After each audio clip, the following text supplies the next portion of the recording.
Hi dears, welcome back to Mayflower. Today we are discussing two important topics in the paper Cultural Studies. First one is hybridity. ഹൈബ്രിഡിറ്റി ഹെജുമണി എന്നീ രണ്ട് ടോപ്പിക്കുകളാണ് നമ്മൾ ഇന്ന് ചർച്ച ചെയ്യുന്നത്. ഈ ടോപ്പിക്കുകൾ cultural spaces എന്ന പേപ്പറിലെ രണ്ട് പ്രധാനപ്പെട്ട ടോപ്പിക്കുകളാണ്. എക്സാമിന് സാധാരണ എപ്പോഴും ചോദിച്ചുകൊണ്ടിരിക്കുന്ന രണ്ട് ടോപ്പിക്സ് ആണ് നമ്മൾ ഇന്ന് ചർച്ച ചെയ്യുന്നത്. First one ഹൈബ്രിഡിറ്റി. ഹൈബ്രിഡിറ്റി എന്ന വാക്ക് തന്നെ ഹൈബ്രിഡ് വെറൈറ്റി എന്ന് നമ്മൾ കേട്ടിട്ടുണ്ട്. സങ്കര ഇനം അല്ലെങ്കിൽ സങ്കരവർഗം എന്ന ആ മീനിങ് ആണ് hybridity. And it is a scientific term. Scientific term ആണ് ഈ ഹൈബ്രിഡിറ്റി അല്ലെങ്കിൽ ഹൈബ്രിഡ് എന്ന വാക്ക്.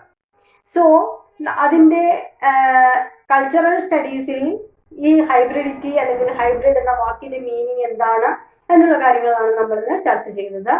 ഹിയർ കൾച്ചറൽ ഹൈബ്രിഡിറ്റി എക്സാമിന് ഒന്നുകിൽ ഹൈബ്രിഡിറ്റി ചോദിക്കാം അല്ലെങ്കിൽ എക്സ്പ്ലെയിൻ കൾച്ചറൽ ഹൈബ്രിഡിറ്റി.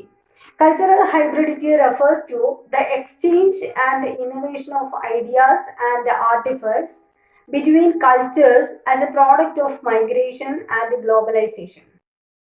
മൈഗ്രേഷന്റെ ഭാഗമായിട്ട്, migration means moving from one place to another, ഒരു സ്ഥലത്ത് നിന്നും മറ്റൊരു സ്ഥലത്തേക്ക് മാറി താമസിക്കുമ്പോൾ, അല്ലെങ്കിൽ ഗ്ലോബലൈസേഷൻ, ആഗോളവൽക്കരണം. Globalisation means see the world as a one, or എന്താണ് ഗ്ലോബലൈസേഷൻ എന്ന് പറയുന്നത് ലോകം മൊത്തത്തിൽ ഒറ്റ ഒരു മേൽക്കൂരയ്ക്കുള്ളിൽ എന്ന ഒരു കോൺസെപ്റ്റ് ആണ്. അങ്ങനെ ഒരു ആഗോളവൽക്കരണം അല്ലെങ്കിൽ ഈ ഒരു മൈഗ്രേഷന്റെ പലായനത്തിന്റെ ഫലമായിട്ട് രണ്ട് കൾച്ചറുകൾ തമ്മിൽ അല്ലെങ്കിൽ രണ്ട് ആശയങ്ങൾ തമ്മിൽ അങ്ങനെയുള്ള ആ ഒരു ആശയങ്ങൾ, വ്യത്യസ്തമായ ആശയങ്ങൾ അല്ലെങ്കിൽ വ്യത്യസ്തമായ സംസ്കാരങ്ങൾ, ഇവയൊക്കെ ഒന്നു ചേരുന്നതിനെയാണ് ഹൈബ്രിഡിറ്റി അല്ലെങ്കിൽ കൾച്ചറൽ ഹൈബ്രിഡിറ്റി എന്നതുകൊണ്ട് അർത്ഥമാക്കുന്നത്. It is the exchange and innovation of ideas and artefacts between two cultures, two or more cultures as a product of migration and globalization. And in this process, ideas, values, norms, language, art and other cultural expressions interact and engage with each other. ഈ ഒരു പ്രക്രിയയിൽ, ഈ ഒരു ഹൈബ്രിഡിറ്റി അല്ലെങ്കിൽ cultural hybridity എന്ന ഈ പ്രക്രിയയിൽ it is A process, ഒരു പ്രക്രിയയാണ്. ഇതിൽ ആശയങ്ങൾ, ഐഡിയാസ്, ദെൻ വാല്യൂസ്, മൂല്യങ്ങൾ, ദെൻ നോംസ്, നമ്മളുടെ നിയമങ്ങൾ അല്ലെങ്കിൽ അങ്ങനെയുള്ള രീതികൾ, ആചാര രീതികൾ, ദെൻ ലാംഗ്വേജ്, ഭാഷ, അതേപോലെ ആർട്ട്, കല, ആൻഡ് അതർ കൾച്ചറൽ എക്സ്പ്രഷൻസ്, ഇവയൊക്കെ കൾച്ചറൽ എക്സ്പ്രഷൻസ് ആണ്. And all these cultural expressions interact and engage with each other, മറ്റ് സംസ്കാരങ്ങളുമായിട്ട് ഇവ മിക്സായി മാറുന്നു. അതായത് ഒരു സ്ഥലത്ത് നിന്ന് മറ്റൊരു സ്ഥലത്തേക്ക് പോകുമ്പോൾ നമ്മുടെ സംസ്കാരം അവിടെയുള്ള സംസ്കാരവുമായിട്ട് ചേരുന്നു. അവരുടെ കുറെ ആശയങ്ങൾ നമ്മൾ സ്വീകരിക്കുന്നു, നമ്മുടെ കുറെ ആശയങ്ങൾ അവരും സ്വീകരിക്കുന്നു. അങ്ങനെ ആ ഒരു പരസ്പര ഇന്ററാക്ഷൻ, അതിലൂടെ മറ്റൊരു സംസ്കാരം ഉടലെടുക്കുന്നു. അതിനെയാണ് കൾച്ചറൽ ഹൈബ്രിഡിറ്റി എന്നതുകൊണ്ട് അർത്ഥമാക്കുന്നത്. Language and movies are the most common examples of hybridation in the global world.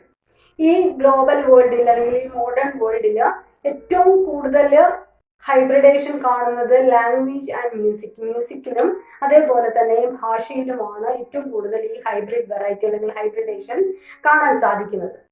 Many African countries speak French and mix it with their native language and create A new lexicon. For example, നിരവധി African രാജ്യങ്ങൾ French സംസാരിക്കുന്നു. അങ്ങനെ ആ French സംസാരിക്കുന്ന സമയത്ത് അവർ അവരുടെ native ഭാഷയുമായിട്ട് ഈ ഒരു ഫ്രഞ്ചിനെ മിക്സ് ചെയ്ത് ഒരു പുതിയ വാക്ക് ഉണ്ടാകുന്നു. അതായത് നമ്മളുടെ ബ്രിട്ടീഷ് കോളനി ആയിരുന്ന ഇന്ത്യയിലേക്ക് ഇംഗ്ലീഷ് വിദ്യാഭ്യാസം വരുന്നു, അല്ലെങ്കിൽ ഇംഗ്ലീഷുകാരുടെ സ്വാധീനം വരുന്നു. അതിലൂടെ നമ്മൾ മലയാളം ഉപയോഗിച്ചിരുന്ന നമ്മൾ പല ഇംഗ്ലീഷ് വാക്കുകൾ നമ്മൾ കടമെടുക്കുന്നു. അതേപോലെ ഇംഗ്ലീഷ് ഭാഷയിലും നോർമൽ കോൺക്വസ്റ്റ്, അതേപോലെ തന്നെ റിനൈസൻസ്, റിഫോർമേഷൻ, അതിൻ്റെ ഒക്കെ ഫലമായിട്ട് ഒരുപാട് വാക്കുകൾ ഇംഗ്ലീഷ് ഭാഷയിലേക്കും കടമെടുക്കുന്നുണ്ട്. ബോറോയിങ് വേർഡ്സ് ഉണ്ട്, സ്കാൻഡിനേവിയൻ വേർഡ്സ് ഉണ്ട്, ഫ്രഞ്ച് വേർഡ്സ് ഉണ്ട്, French loan words, Latin loan words, അങ്ങനെ പല വാക്കുകൾ ഇംഗ്ലീഷ് ഭാഷയിലേക്കും കടന്നു വന്നിട്ടുണ്ട്. അങ്ങനെ ഒരു പുതിയ വാക്ക് അല്ലെങ്കിൽ പുതിയ ഒരു കൾച്ചർ ഉണ്ടാകുന്നതിനെയാണ് ഈ ഹൈബ്രിഡേഷൻ എന്ന വാക്കുകൊണ്ട് അർത്ഥമാക്കുന്നത്. Then US pop music mixing with the South Korean music such as K-pop group and South Korean boy band BTS symbolizes cultural hybridation.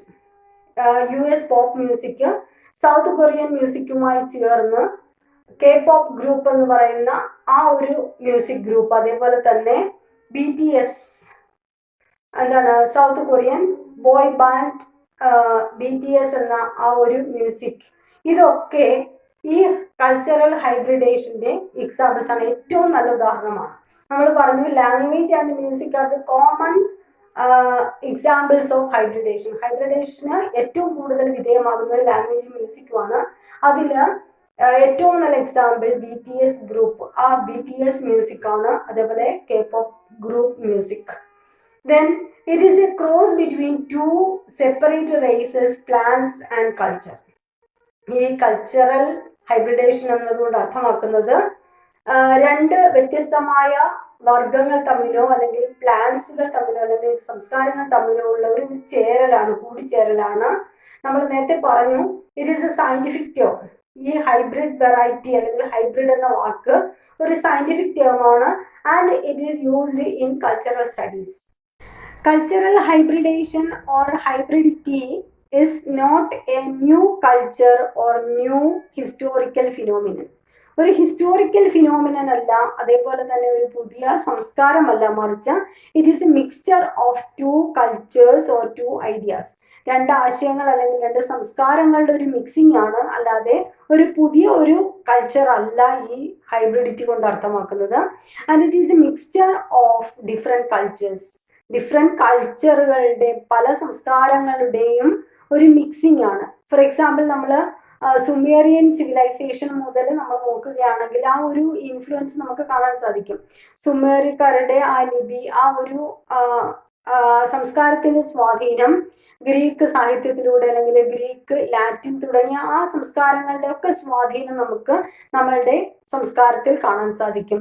Here Homi Bhabha describes this hybridity as a metonym of mixture, presence and places among power relations. Power relations means dominant relations. ഈ dominant റിലേഷൻസിൽ അല്ലെങ്കിൽ dominant കൾച്ചറിന്റെ ഒരു mixing ആണ്, അല്ലെങ്കിൽ ആ ഒരു സ്ഥലത്തിന്റെ പ്രാധാന്യം, ഇവയൊക്കെ ചേർന്നതാണ് ഈ ഹൈബ്രിഡിറ്റി എന്നാണ് Homi Bhabha. It was he who used this term. അദ്ദേഹമാണ് ഈ ഒരു വാക്ക്, ഹൈബ്രിഡിറ്റി എന്ന വാക്ക് കൂടുതൽ ഉപയോഗിച്ചത്. And cultural hybridation affects economic relations between communities and it has 3 interconnected aspects which include ethnicity, language and race. ഈ ഹൈബ്രിഡേഷൻ അല്ലെങ്കിൽ കൾച്ചറൽ ഹൈബ്രിഡിറ്റി എന്ന വാക്ക് it affects economic relations between communities or countries. രാജ്യങ്ങൾ തമ്മിൽ അല്ലെങ്കിൽ സമുദായങ്ങൾ തമ്മിൽ ഒരു എക്കണോമിക് റിലേഷൻ, സാമ്പത്തികമായ ബന്ധത്തിലും ഈ ഒരു സ്വാധീനം കാണാം. And it has 3 interconnected aspects. അതിന് പ്രധാനമായിട്ടും 3 തരത്തിലാണ് ഈ ഒരു സ്വാധീനം ഉണ്ടാകുക. Which include ethnicity, language and race. ആ 3 പ്രധാനപ്പെട്ട ഇന്റർ കണക്ഷൻസ്. ഒന്ന് എത്നിസിറ്റി, അവരുടെ ആശയങ്ങൾ, മൂല്യങ്ങൾ. 2 ലാംഗ്വേജ്, ഭാഷയിലൂടെ. മൂന്നാമത്തേത് റേസ്, അവരുടെ വർഗങ്ങളിലൂടെ, സങ്കരവർഗങ്ങളിലൂടെ.